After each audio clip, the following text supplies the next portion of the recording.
Il était une fois l'Europe, la chronique de l'Europe Direct Strasbourg qui vous replonge dans les grandes heures de la construction européenne.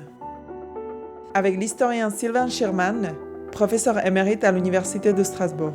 Mes chers collègues, mesdames, messieurs, c'est un très grand honneur que vous m'avez fait en m'appelant à la présidence du Parlement européen. Olivier Singer, Sylvain Schirman. Le 7 et le 10 juin 1979, pour la première fois, des millions d'Européens glissent un bulletin dans l'urne pour élire leurs représentants à Strasbourg. Jusque-là, le Parlement n'était qu'une assemblée de délégués nationaux. Le Parlement européen devient une institution élue, incarnée par une figure forte, Simone Veil. Sylvain Schirman, avant 1979, quel rôle joue l'Assemblée parlementaire européenne et comment l'idée d'une élection au suffrage universel direct fait-elle son chemin ? L'Assemblée parlementaire de la CE a une fonction de contrôle de la Commission, de contrôle du budget. En 1962, elle-même, par une résolution, s'autoproclame Parlement européen. Son élection est demandée dès les premiers temps de la construction européenne par de nombreux responsables et mouvements politiques.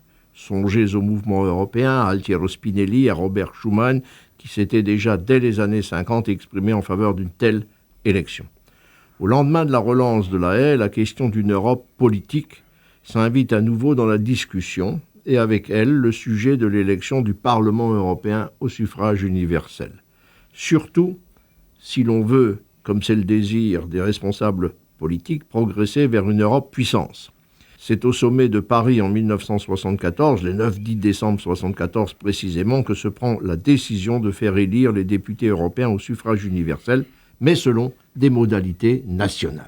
En juin 1979, cette première élection au suffrage universel direct constitue donc un moment politique inédit. Concrètement, comment se déroule cette première élection européenne et pourquoi est-elle politiquement si marquante ? Il faut souligner que la participation, compte tenu des élections suivantes, est élevée et que des responsables politiques de premier plan se présentent, le mandat européen n'étant pas incompatible à cette époque avec un mandat national. Parmi ces personnalités, on peut penser à Willy Brandt, à Jacques Chirac ou encore à Simone Veil. À l'exception du Royaume-Uni, qui vote le 7 juin, le scrutin se déroule le même jour, le 10 juin, partout ailleurs en Europe.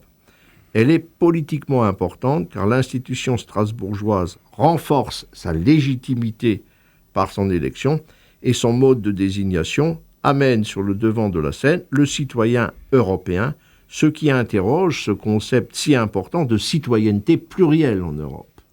Mais malgré cette avancée démocratique, le Parlement européen reste en 1979 une institution au pouvoir très limité. En quoi cette élection prépare-t-elle malgré tout la montée en puissance progressive du Parlement européen ?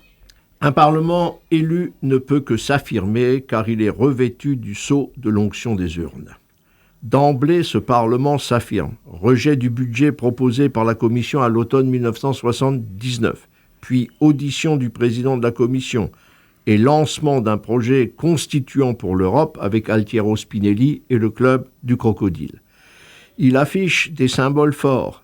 Élection d'une femme, Simone Veil, à la présidence, accueil de chefs d'État étrangers comme Sadat, ou encore s'invite sur les sujets relatifs aux droits de l'homme. Il commence à nouer des relations avec les parlements nationaux et étrangers, si l'on veut bien se souvenir du voyage de Simone Veil au Congrès américain.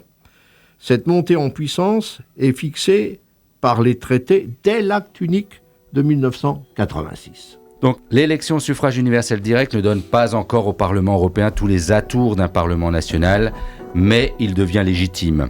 Le Parlement européen entre dans l'histoire par les urnes.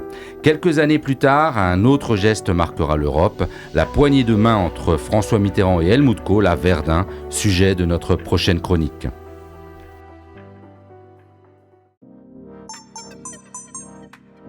N'hésitez pas à vous abonner sur la plateforme d'écoute de votre choix pour ne manquer aucun épisode et à laisser un commentaire ou une étoile si ce podcast vous a plu.